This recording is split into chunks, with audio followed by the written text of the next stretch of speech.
après, quand je suis arrivé de Caen, je me rappelle qu'il m'avait dit, ouais, je veux le meneur de Caen. Tu vois, donc ça m'avait fait plaisir venant de Tyrone qui avait fini MVP, ils avaient fini premier, tu vois, c'est cool.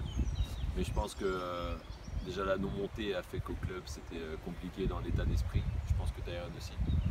Et moi je suis arrivé sans trop me soucier de la non-montée parce que j'avais pas forcément vécu, c'était du gros plus si j'y allais. Et du coup j'ai pas vécu les mêmes choses qu'eux, donc on n'était pas sur la même longueur d'onde. Et il n'a pas parlé de ça, mais c'est un gros compétiteur. Et je pense en être un aussi. Et par moments, c'était sûr que ça allait friter. Je comprenais pas sa façon des fois de penser. Je pense qu'il comprenait pas ma façon de penser. Et c'est vraiment qu'on a compris comment on allait pouvoir s'aider par rapport à notre style de jeu et notre façon d'être et notre façon de jouer. Si ça a matché, bah, ça a donné après ce que ça a donné. Mais ouais, sur le coup, ça n'a pas été simple. Parce que moi, un peu boudeur,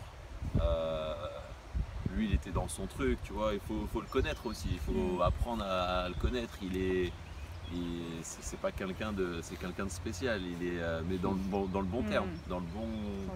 Voilà, il est au quotidien, il peut avoir ses moments d'humeur, et ça, au début, j'avais du mal à le comprendre. C'est pas normal.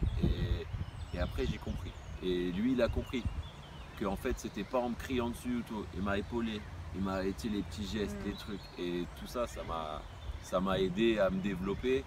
Et tous les deux, quand après tu gagnes. Et il a eu raison aussi, le coach, je pense, a toujours fait un peu le lien entre nous deux au début quand ça allait pas. Et après, c'était bon. C'est pas qu'il n'y avait plus besoin du coach, mais quand il avait quelque chose à me dire, il pouvait me le dire cash. Je pouvais lui dire cash.